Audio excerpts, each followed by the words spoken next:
Hello, मी प्राध्यापक P डोळस, महात्मा फुले महाविद्यालयावरून. आपण बी विभाग 3च्या 5व्या सेमिस्टरमधील दुसऱ्या युनिटच्या अंतिम घटकांचा अभ्यास या ठिकाणी करणार आहोत. आता या ठिकाणी आपण आरक्षण जो आहे, आरक्षणाचा महत्वपूर्ण घटक आपण या ठिकाणी भासवतो. आता आरक्षण हा जो प्रश्न आहे किंवा हा जो भाग आहे किंवा ही जी संज्ञा आहे, ही काही नवीन अशा स्वरूपाची संज्ञा नाही. भारतासाठी तर अजिबातच नाही. आपण आपल्या देशामध्ये पाहतो का आरक्षणाच्या संदर्भात स्वातंत्र्याच्या सुरुवातीच्या काळापासून तर आजपर्यंत भारताच्या कोणत्या ना कोणत्या कानाकोपऱ्यात कोणत्या ना कोणत्या दृष्टिकोनातून आरक्षणाची प्रक्रिया किंवा प्रोसेस चालू असते. प्रत्येक घटक आरक्षण हे मागत असतो. आणि ह्या आरक्षणाची जी प्रोसेस आहे, आरक्षण म्हणजे काय, कशाला म्हणतात, कोणत्या पद्धतीचं आहे, संसदेमधील आरक्षण काय आहे, या सर्व घटकांचा आपण अभ्यास केला. आज आपण या ठिकाणी पाहणार आहोत का भारताच्या राजकारणात आरक्षण या घटकांचा कशा प्रकारे, आरक्षण आणि राजकारण, भारतातलं राजकारण आणि आरक्षण. आरक्षण आणि राजकारण हे दोन्ही घटक अत्यंत महत्वपूर्ण आहेत. कारण का राजकारण म्हटलं की मतं आली आणि मतं आपल्याकडे वळवण्यासाठी प्रत्येक राजकीय पक्ष, निरनिराळे राजकीय पक्ष निरनिराळ्या प्रकारचे प्रलोभन समाजातल्या विविध घटकांना, विविध लोकांना देत असते. आणि त्यानंतर आम्ही निवडून आल्यानंतर यांना आरक्षण देऊ, त्यांना आरक्षण देऊ, त्यांना आरक्षण देऊ. आता आणि त्या आरक्षणाच्या दृष्टिकोनातून निरनिराळ्या प्रकारचे फायदे मिळवून घेण्याच्यासाठी आणि मतदानात आपल्याला त्या घटकाला आपल्याकडे वळवून घेण्यासाठी राजकारणामध्ये फार मोठ्या प्रमाणामध्ये याचा उपयोग केला जात असल्याचं आपल्याला दिसतं. आजच नव्हे, पूर्वीच्या कालखंडापासून, जे भारतीय स्वातंत्र्य कालखंडापासून, म्हणजे जेव्हा भारताला स्वातंत्र्य मिळालं 1950 पासून भारताची राज्यघटना जी सुरू झाली, त्या कालखंडापासून आजपर्यंत आणि पुढे सुद्धा हा आरक्षणाचा मुद्दा कधीही न संपणारा मुद्दा आहे. आता 1950 ते 1970 हा कालखंड, 50 ते 70 10 वर्षाचा जो कालखंड आहे, या 10 वर्षाच्या कालखंडात आरक्षणाच्या संदर्भामध्ये निरनिराळ्या प्रकारच्या कार्यपद्धती या ठिकाणी आपल्याला अस्तित्वात असल्याचं दिसतं.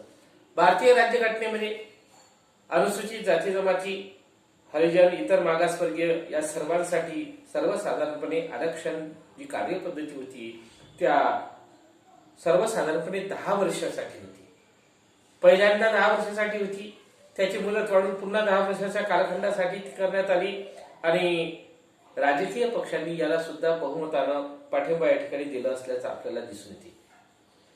1955 मध्ये भारत सरकारने अस्पृश्यतेचे अस्पृश्यतेचं पालन जो करत असेल त्याच्याकरिता फौजदारी स्वरूपाचा गुन्हा दाखल केला जाईल असं म्हटलं. फौजदारी गुन्हा, एखाद्याला पाळलं तर या ठिकाणी अस्पृश्यतेचा पालन करणं हे सर्वसाधारणपणे पूर्वी जे होत होतं त्यावर फौजदारी गुन्हा दाखल केला जाईल अशा प्रकारचं सांगण्यात. तसेच सरकारी नोकऱ्यांमध्ये अनुसूचित जाती जमातीच्या लोकांना, विद्यार्थ्यांना, शैक्षणिक संस्था असेल, नोकऱ्या असेल, त्या नोकऱ्यांमध्ये निरनिराळ्या प्रकारच्या माध्यमातून या ठिकाणी आरक्षण प्राप्त करण्याच्या दृष्टिकोनातून केल्या गेलं. शिक्षण संस्था आहे, सरकारी संस्था आहेत, त्यात 20% आरक्षण अनुसूचित जाती पूर्वीच आहे.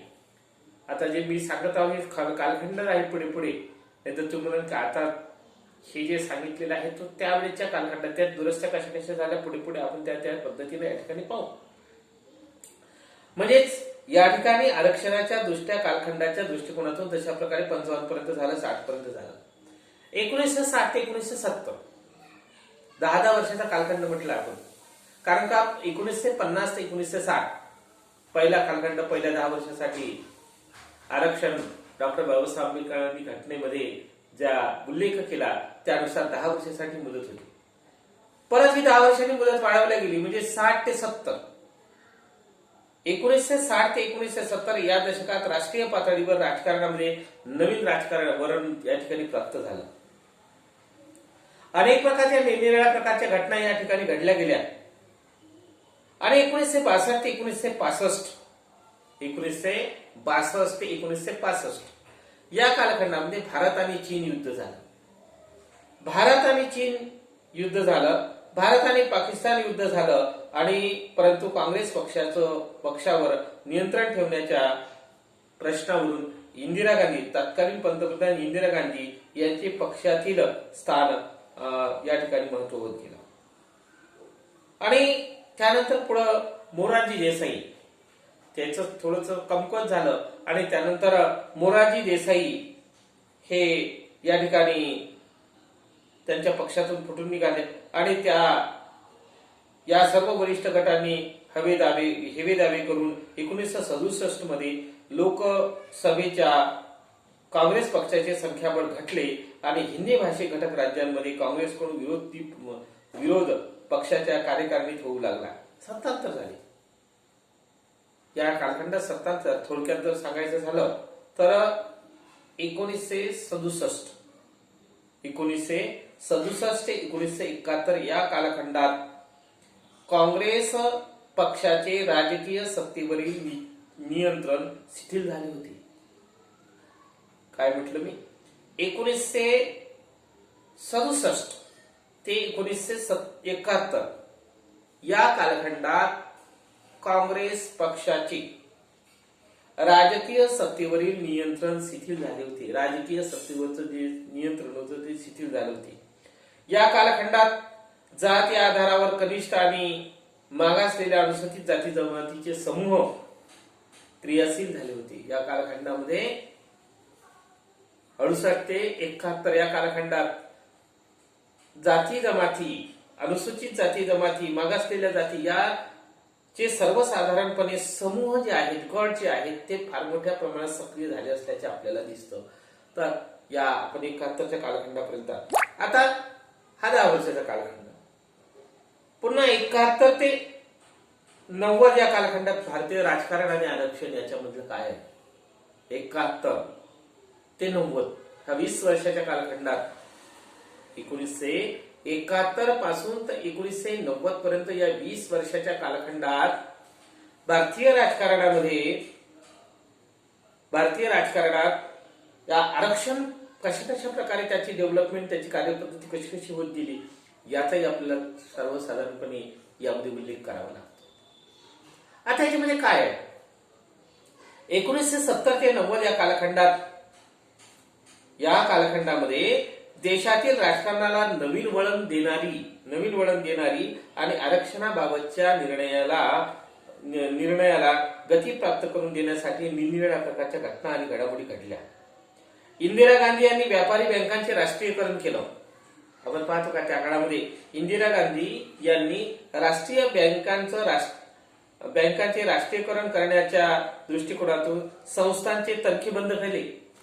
राष्ट्रीयकरण बँकेचं केलं, संस्थांचे तनखे बंद करण्यात आले. या दोन्ही महत्वपूर्ण निर्णयामुळे सर्वोच्च न्यायालयाने घटनाविरोधी ठरवून त्याला रद्द केलं. सर्वोच्च न्यायालयात हा वाद गेला आणि सर्वोच्च न्यायालयात हा वाद गेल्यानंतर त्या वादाला तिथं स्थगिती देण्यात आली. त्याला अवैध ठरवलं सर्वोच्च न्यायालयानं. त्यानंतर इंदिरा गांधी यांनी गरिबी हटावचा नारा दिला होता त्या कालखंडात. 71 ते 90 या कालखंडामध्ये गरिबी हटावचा नारा, इंदिरा गांधी यांनी गरिबी हटावचा नारा या ठिकाणी 1971 मध्ये दिला आणि जनसमर्थन या ठिकाणी मोठ्या प्रमाणात त्यांना प्राप्त झाले. पुढे घटना दुरुस्ती करून या ठिकाणी या निर्णयाला अंमलबजावणी आली. पूर्व पाकिस्तान मधून भारताच्या लाखो लोकसंख्या या ठिकाणी आल्या आणि या प्रश्नावरून पाकिस्तानात युद्ध केले गेले आणि त्यातून पुढे तशा प्रकारची कार्यपद्धती झाली. आणि ह्या अशा अनेक प्रकारच्या घटना आणि घडामोडी त्या ठिकाणी घडल्या. 1977च्या निवडणुकीत इंदिरा गांधी यांचा पक्ष पराभूत झाला. 1977 मध्ये इंदिरा गांधी यांचा काँग्रेस पक्ष पराभूत झाला आणि मोरारजी देसाई यांच्या नेतृत्वाखाली जनता पक्षाचे सरकार सत्तारूढ झाले. मोरारजी देसाई यांचं सरकार 1977 मध्ये सत्तेवर आलं आणि या पक्षाने सुद्धा या ठिकाणी आपल्या महत्वपूर्ण दृष्टिकोनातून कार्य करण्यासाठी आणि पंडित जवाहरलाल नेहरू यांच्या नेतृत्वाखाली त्या कालखंडात जी आयोग नेमण्यात आले होते, अनुसूचित जाती जमाती ओबीसी यांच्या शिफारसी, त्या 26 वर्षानंतर या ठिकाणी अनुसूचित जाती जमाती आणि मागासवर्गीयांसाठी एक मंडल आयोगाची 23 वर्षानंतर पहिल्यांदा जवाहरलाल नेहरू यांच्या नेतृत्वाखाली मंत्रिमंडळाने त्या मान्य केल्या होत्या. त्यानंतर 23 वर्षानंतर या ठिकाणी 26 वर्षानंतर या ठिकाणी मोठ्या प्रमाणामध्ये परिवर्तन केलं गेलं. 1979 मध्ये या ठिकाणी मंडल आयोग जे आहे त्या मंडल आयोगाच्या मोठ्या प्रमाणामध्ये जनसमर्थन प्राप्त झाले आणि त्या दृष्टिकोनातून मंडल आयोगाने आपल्या शिफारसी 1980 मध्ये मंडल आयोगाच्या शिफारसी 1980 मध्ये केंद्र सरकारने सादर केल्या. 1980चा कालखंड आहे. त्या कालखंडामध्ये त्यांनी तशा प्रकारच्या आपल्या शिफारसी सादर केल्या, परंतु तत्कालीन केंद्र सरकारने त्या कोणताही निर्णय त्या ठिकाणी घेतला नाही.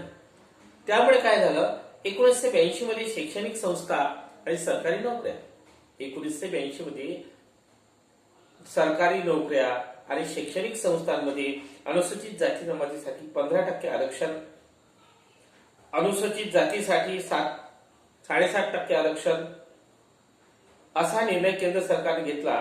परंतु अनुसूचित जाती जमातीसाठीचे 20% आरक्षण हे 22.5% म्हणजे 22.5% होण्यासाठी या ठिकाणी त्या दृष्टिकोनातून या ठिकाणी 28 वर्षाचा कालखंड लागला.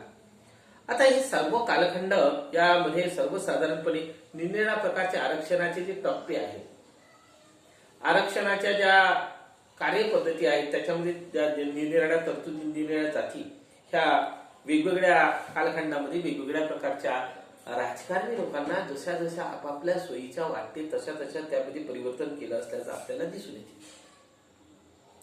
त्यानंतरचा कालखंड जर आपण पाहिला तर 1991 ते 2019 पहा, हा कालखंड 1991 तर 2019, 91 2000 आणि 2000 30 वर्षाच्या कालखंडाचा आपण आता पुढे आढावा घेऊ. 30 वर्षाच्या कालखंडाचा आपण या ठिकाणी पुढच्या दृष्टिकोनातून या ठिकाणी आपण महत्वपूर्ण दृष्टिकोनातून आढावा या ठिकाणी घेण्याचं काम या ठिकाणी करू. म्हणजेच आरक्षणाच्या संदर्भामध्ये जसं या ठिकाणी आपण पाहतो का 1992 कालखंडात सर्वोच्च न्यायालयातील 5 न्यायाधीशांनी खंडपीठाने आरक्षित जागांची संख्या ही 50% पेक्षा जास्त असणार नाही असा एक निर्वाळा दिला. 1992 मध्ये सर्वोच्च न्यायालयातील 5 न्यायाधीशांनी च्या घटनापीठानं या ठिकाणी आरक्षणाची जी अट आहे ती 50% पेक्षा जास्त असणार नाही असा त्या ठिकाणी असणार नाही असं सांगितलं. समाज व्यवस्थेत स्पर्धा व गुणवत्ता टिकून ठेवण्यासाठी 50% पेक्षा जास्त जागा विना आरक्षित असल्याचे, म्हणजे खुल्या वर्गासाठी 50% जागा राहील असं या ठिकाणी ठरवण्यात आलं. तामिळनाडूमध्ये राज्य सरकारने राज्याच्या एकूण लोकसंख्येच्या मागासवर्गीय जाती संख्येमध्ये एकूण 59% आरक्षित करण्याचं या ठिकाणी ठरवलं आणि त्यानुसार त्या ठिकाणी तामिळनाडूमध्ये तशा प्रकारचं कार्य या ठिकाणी सुरू झालं असल्याचं आपल्याला दिसते. त्यानंतर या ठिकाणी आपल्याला दिसते की आरक्षण, पुन्हा त्या आरक्षणाचा प्रयत्न, आरक्षण याचा अर्थ आरक्षण आणि भारतीय राजकारण यातील नातेसंबंध संपुष्टात आले आहे असं म्हणता येणार नाही. आरक्षण आणि भारतीय राजकारण यांचं नातेसंबंध संपले असेही म्हणता येणार नाही. भारताच्या अनेक कानाकोपऱ्यांमध्ये भारताच्या अनेक कानाकोपऱ्यांमध्ये किंवा अनेक घटक राज्यांमध्ये आरक्षणाच्या संदर्भात फार मोठ्या प्रमाणामध्ये आपण जाटचं जाट आरक्षणाच्या संदर्भात म्हणजे या राजस्थानमध्ये आरक्षणाच्या संदर्भामध्ये पाहिलं आपण कित्येक वर्ष काही आंदोलन झाल्या गेली. अलीकडे आपण बघतो महाराष्ट्रामध्ये सुद्धा मराठा आरक्षणाच्या बाबतीमध्ये फार मोठ्या प्रमाणात गेल्या 4-5 वर्षापासून आंदोलन आणि त्याला आरक्षण देण्याचं, त्याला कधी सुप्रीम कोर्टामध्ये स्थगिती मिळते तर कधी काय होते. म्हणजे आरक्षण धनगर समाजाच्या आरक्षणाचा महाराष्ट्रामध्ये मुद्दा. म्हणजे आरक्षणाच्या ज्या बाबतीमध्ये अलीकडे सुद्धा अनेक राजकीय नेते आपापल्या सोयीसाठी राजकारणामध्ये निरनिराळ्या प्रकारच्या आरक्षणाची प्रक्रिया त्या ठिकाणी कार्यपद्धतीत करत आहे. अलीकडे आपण बघतो का महाराष्ट्राच्या राजकारणामध्ये सुद्धा फार मोठ्या प्रमाणात आरक्षणाचा मुद्दा अलीकडे ऐरणीवर आला असल्याचं दिसतं. मराठ्यांना आरक्षण पाहिजे. मग मराठा आरक्षणामध्ये ओबीसी वाले म्हणतात का आमच्या ओबीसी आरक्षण मराठ्यांना देता कामा नये, आमच्या आरक्षणाला कुठल्याही धोका लागू देता कामा नये. आरक्षणावर जास्त फार काही बोलण्याचं भरपूर आहे, पण कसं आहे हा ज्वलंत मुद्दा आहे आणि या मुद्द्याकडे जास्त जर आपण लक्ष घातलं तर एक व्यक्ती नाराज होतो, दुसरा गट नाराज होतो, तिसरा गट ज्याच्या फेवरेबल बोललं तो आपला चांगलं म्हणतो आणि ज्याच्या विरोधात गेलं तर आपल्याला वाईट म्हणतो. म्हणून आरक्षणाच्या मुद्द्यावर फार काही याच्यावर टीका जास्त प्रमाणात मी करणार नाही.